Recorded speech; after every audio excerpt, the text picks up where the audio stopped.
Witam serdecznie. Dzisiaj zamieszczę Wam krótką informację o wtyczce do Blendera Bevel After Boolean, która umożliwia kontrolowanie skosu po wykonaniu operacji logicznych. Zapraszam na film po krótkim intro.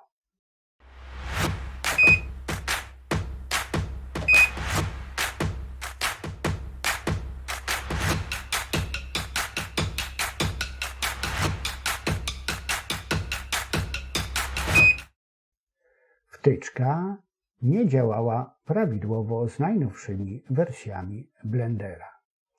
Teraz już działa bez zarzutu. Popatrzcie.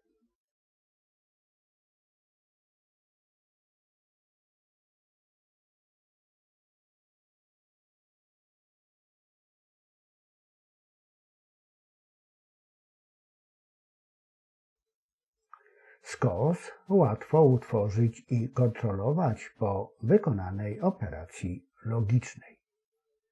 Możemy w ten sposób kreować skomplikowane obiekty 3D.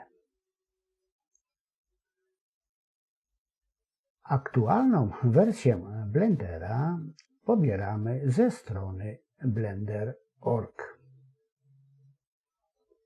Skrypt wtyczki Bevel After Boolean pobieramy bezpośrednio ze strony blenderartist.org. Instalacja skryptu wtyczki jest naprawdę bardzo prosta.